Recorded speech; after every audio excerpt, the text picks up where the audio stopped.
Hello, pod listeners, and welcome to another edition of the Unorthodox CEO. Thank you for tuning in again, and if it's your first time, hello. It's episode 5. Here we go.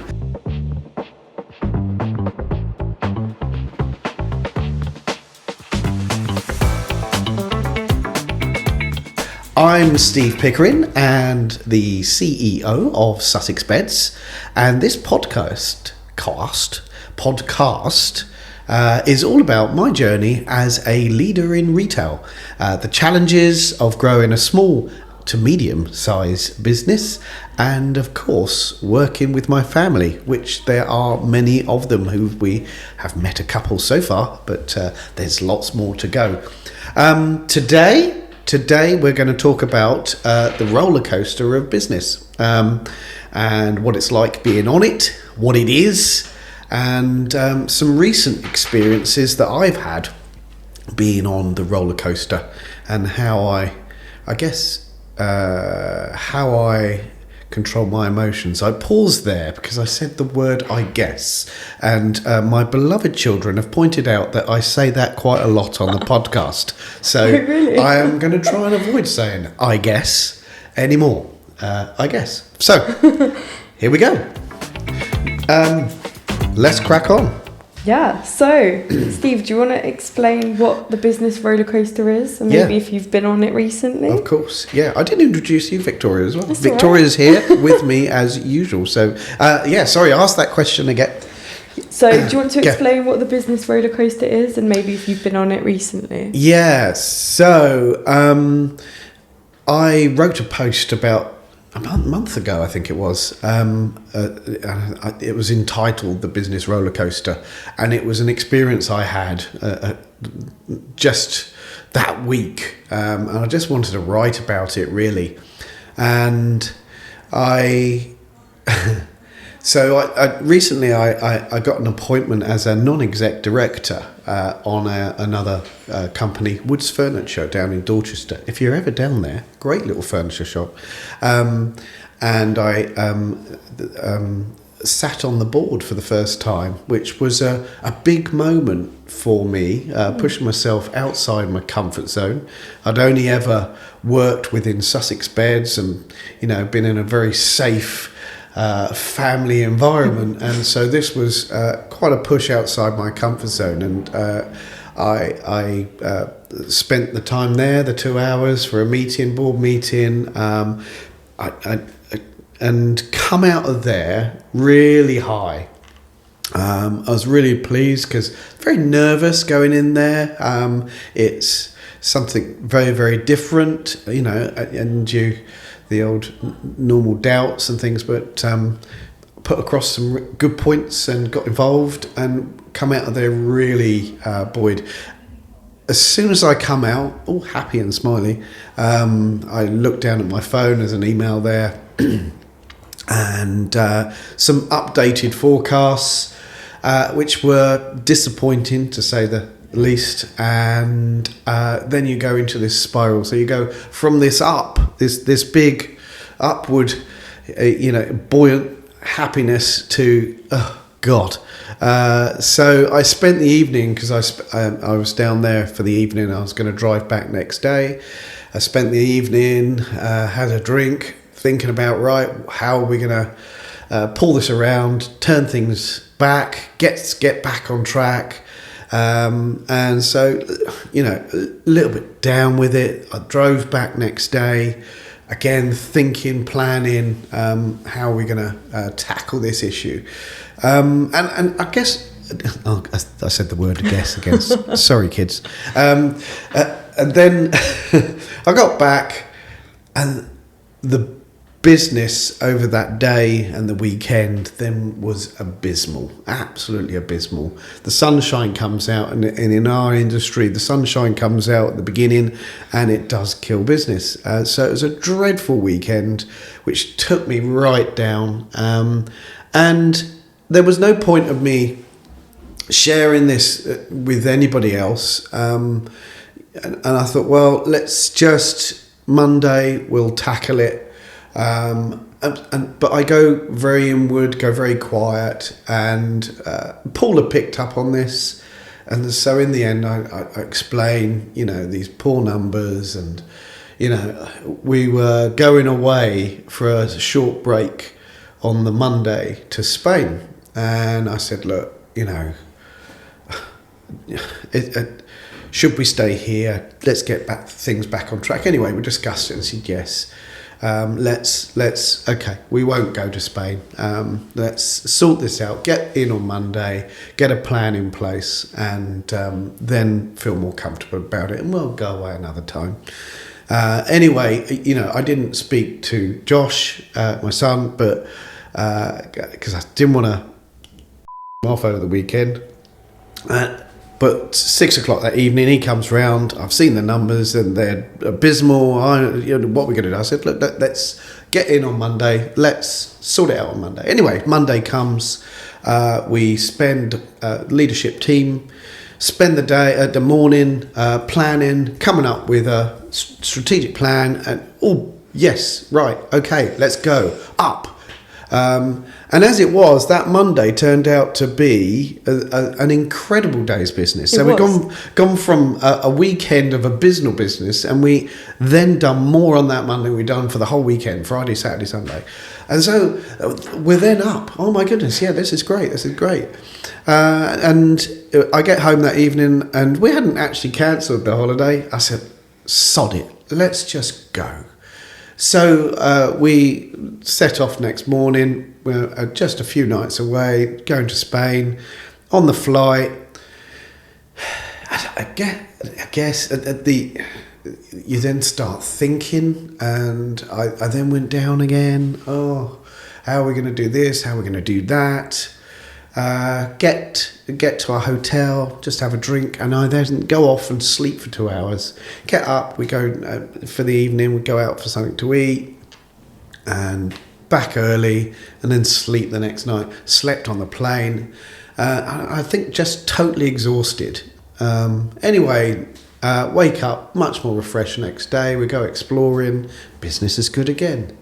Back on that high, and then next day, lifts you a bit, and then next day, business was good again, and suddenly, I've gone from this trough back up again, and I wrote about that, but all business is a roller coaster, and when I really reflect, that's just how it is. You have the ups and you have the downs, the traumas, but it's just continuous and part of being in business. You don't turn off. And if I, go back last year, all my breaks were interrupted by, quite big bits of trauma. So yeah, that's the roller coaster, and I think there's probably no other business owner out there that doesn't go through that. No, and and it's just to say, look, we're all in the same thing. Yeah, it never really stops. No, it doesn't. It doesn't stop. That's cool. Nice. Yeah, that's cool. We talked a lot about fight or flight in the last few episodes. Yeah. Can you remember the last time you were in fight mode? Well, I guess really that was probably the last one. Yeah. But if I reflect back on last year, I think that was deep fight. We've mentioned already, went through a very large IT change last year. And it was probably the most stressful period I've ever had in business.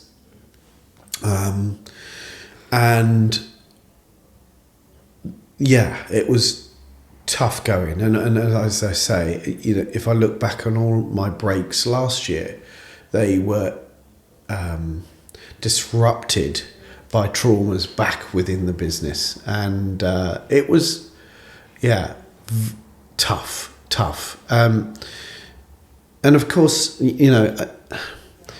as the CEO,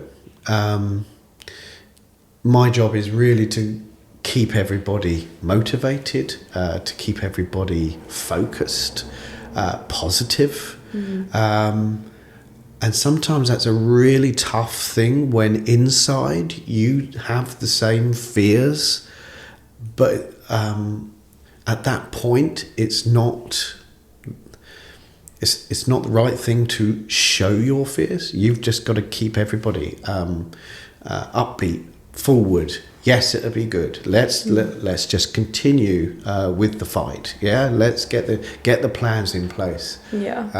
And I think that's the toughest part of being, even in a family business.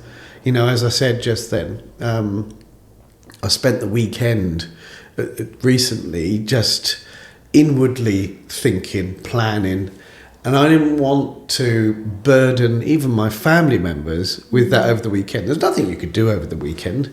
And you do end up shielding, protecting, and not really showing your true emotions at times, because I need them firing. And if I show fear at points, at the wrong points, that's just going to take everybody downwards. So, sometimes I just have to brave face, even when I'm feeling just as... Is that hard? Yeah, it is. Yes. I'm no different from anyone else, and perfectly can see everything that's going on. But that's the job. Yeah. That's the job. That's the role. And to get through these things, I just have to show face. But which is why it's important to have places where I can go and offload, share, either mentors or coaches or peer-to-peer groups, and they've been invaluable over the last few years. Yeah. But it's tough. It is tough. Would you say collaboration in these times is vital, especially within your leadership team? In times of trauma, absolutely, yes. And I must say, when we go through these periods, we do all come together it's not about blame. It's really just, right, what's the problem? Work the problem, and let's go through this together. And there's moments, different people are up, different people are down. And it's something we introduced during COVID, which was another big traumatic time, was so when we begin all our meetings, and in fact all meetings begin with, what's your business mood score? Yeah. And then 1 to 10, and then what's your personal mood score? And that started in COVID, actually. And there were days where some were up, some were down, but you support each other through that. And it allows people to talk about what their fears and their worries are. But we start all meetings with business mood score and personal mood score. To support each other through these traumatic bits of business. Yeah, definitely. No, I think it really helps, and it opens up like a chat between you and whoever's in the room about what's going on, whether it's work related or personal. Because personal does come into business, and just like business goes home sometimes. And it's important to share both. Definitely. You might not want to go deep into it, and sometimes people have very low business scores, and you say, do you want to talk about it? No, not today. Fair enough. But at least you get a gist of why they may be up, down, or thereabouts, and can adjust to that. It's important to collaborate and come together in these moments. That's cool. Do you get a sense of relief after a rocky period is finished? Do you know when a rocky period's finished? Yes, and I must say I don't. You come through these periods, and you do. Storms always pass. Things always look worse in the dark. and storms pass. Just like any storm, doesn't it? Some of them are slightly bigger and thicker. Of course. More thundery than others, but they do all pass. Yeah. And I don't tend to dwell on those periods. No, and really, I'm back to my normal self fairly quickly. That's good. Do you do anything that helps you get back to your normal self outside of work? What's your getaways? Yeah, So, breaks and holidays obviously are really important. But actually, even social hobbies and things like that, just to take your mind off, 24/7 isn't healthy. And for me, I do a little bit of Amdram, Nice. singing, and some would call it dancing. Some would Yeah, probably, I think so. You can call it dance. Yeah, I wouldn't. But so I do a little bit of Amdram, and that's for me my release. So, and especially over the last year, 18 months, it's somewhere I go and my mind completely detaches from the day-to-day ups and downs of what we're going through within the business, and I become a character for a few hours, and then not Steve the CEO. I might be a pirate or some other character. Last year it was a pirate. Yeah. But yeah, it's an escape. But I think really, that's my thing. But it doesn't. You could do anything. Golf. Lots of people play golf, and you're just out there playing golf, and your mind's focusing on playing that shot, or or painting, whatever it is. It doesn't matter. But it's just that few hours relief, clear, and then come back and you can feel refreshed and reset to have another round of boxing. Nice. Yeah. So I think that's good for everyone. Did you find, obviously you've started doing the walking performance review, do you find that has a similar effect? Walking. I love walking. Yeah. In fact, I've done more walking this year. Partly try and be a little bit fitter. Exercise isn't my strongest thing. I've done a lot more walking this year, and it's lovely. Just out through the woods or along the beach. Again, clear the head, and that in those real intense moments last year, I'd just go down, seafront, walk along, and back. Yeah. Clear the head, just quiet on your own thoughts, and that for me was another big relief. Good. Good. Yeah. Nice. What do you do, Victoria? What do I do? Yeah. What's your escape? I like going to the gym sometimes when I can get there. I like going out for food, actually. That's probably my biggest release. Yeah. Going out for dinner with Josh, or whether it's friends. Yeah. That's my chill time. That's my happy place. I do like food too. Yeah, that's that should be on definitely my list as well. Yeah. It's a good place to be. Yeah. Should we do quick fire questions? Should we have a go? Yeah. Yeah, go on then. Yeah. Okay. When was the last time you truly switched off? Oh.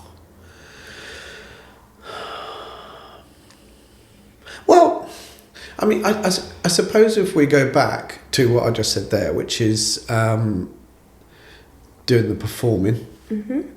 Last week I produced alongside my good friend Sam the Hastings Gang Show, and I've got to admit, when I'm in there, I mean, it is a chaos week. I can imagine. Chaos week with 120 or 100 plus children and young people on the White Rock stage, and we put the lighting together, you put the show together. I've been rehearsing for 10 weeks, but it all comes to a head this 1 week, and it's a mad week. But I suppose really, even last week, I switched off from business and was in that zone. So when I go and do these things, I do switch off. Now, of course, then it clicks back in quite quickly. But I'm sure. yes, that Brilliant. switched off. Oh, yeah, great. Yeah, so last week. Nice. Last week, yes. One tip to help anyone trying to handle pressure.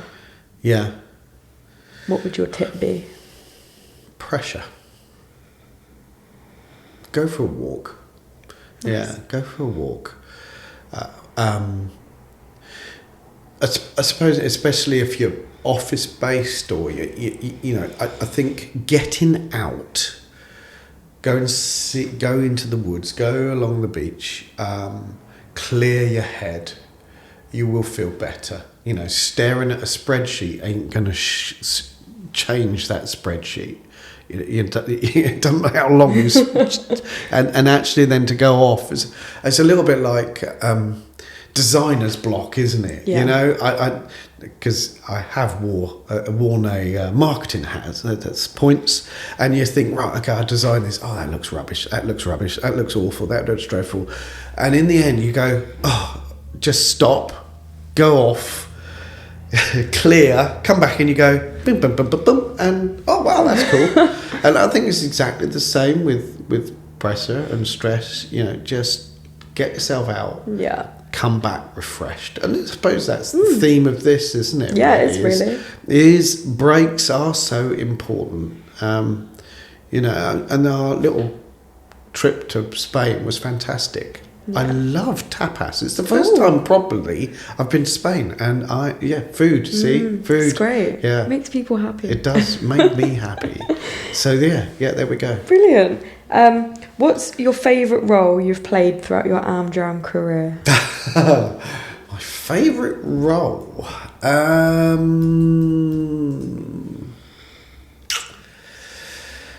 Okay. The pirate was fun. Yeah, and that was in... That was in SpongeBob the Musical. As you can tell, I do very serious plays.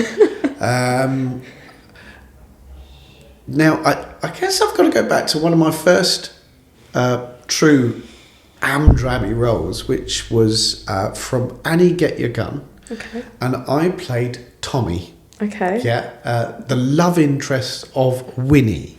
Right. And we had fun doing that. Yeah. So probably Tommy. Yeah, okay. Tommy. Oh, yeah. Nice. Yeah. That's cool. I had to put on a little American accent. Did you? Yeah. Like that? Deep South. Yeah. Yeah, so I'd do a little... Give us a line.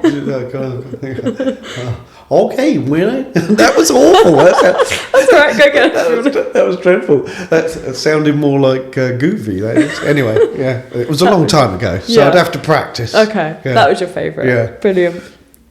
Last question. Go on then. What was your biggest high moment after being on the Business Rolleroaster? I suppose really going back 2014 when we'd gone through CVA and administration in the end, and it was me, my brother, sister and cousin who then took lead of the business, and where we'd gone through years and years of losses and decline. That first year where we posted a 6-figure profit, and then the following year we won Bed Retailer of the Year award for the MBF, nationally recognised for that turnaround, was probably the biggest high. There's been lots of other really cool things. I mean, more success and different things, but I suppose that initial one was like, wow, we can do this. Yeah. And just, it was really, humbling. It was really cool, that period. Nice. Probably then. Like that. Yeah. Yeah, that is a big high. Big win. Yeah. So it's time for your tip of the week, Steve. Tip of the week. Yeah, what did I put down? Tip of the week. It's Steve's tip of the week. So, what I wrote down here is, obviously we've been talking about trauma and being a lonely place, being the business lead or whatever you do. It can be very lonely. And my tip is to find either a mentor, a coach, I've touched on this already, or peer-to-peer group. For me, they have been absolutely invaluable, and just people where when you need to, you can share.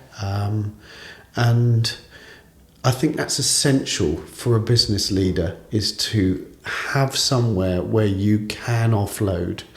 Otherwise, it's just a place that you don't want to be on your own. I mean, I'm lucky I have family around me too. So those business people where it's just you, I feel even more, so go out, find a peer-to-peer group or a coach or just a mentor that you meet regular, once a month at least, and share. And I think one of the biggest turning points for us as a business was working with a coach, and we wouldn't be where we are today without that. And I think I'd really recommend finding somewhere to offload. Brilliant. Yeah. Thanks. Well, that's it. It's that time it? for our outro. Is that our outro already? Yeah, we're there. Okay. Shall I read this? Go for it. Okay, here we go. And that's a wrap. That's a wrap, everybody. I've been asked to remind you to hit that follow button so you get notified when new episodes come out. Don't forget, leave a rating, good, bad, or indifferent, or nice ones, obviously, are preferred. Or what you think. Next week will be next week. We've got my daughter coming in. You're going to meet Grace, and we're going to talk about the fragility of life, and something that happened to her in her life that changed her, and we're going to talk about that trauma of what happened there, and also obviously working with her dad and working with all her family in the business. So again, it should be a really good episode. I'm sure you'll love it. She's very different to Josh, probably more like me. Yeah, a little bit like me. Actually, very much like her grandfather, and we'll talk about that as well. New episodes drop every Wednesday, so don't forget, tune in. And if you want more unfiltered business talk, you can find me on Instagram, YouTube, and LinkedIn at an unorthodox CEO. So, if you're listening in the morning, good morning. If you're having your lunch and listening, happy lunch. And if you're going to bed, I hope you enjoy a good night's sleep listening to my tender tones. Nice. Night, night.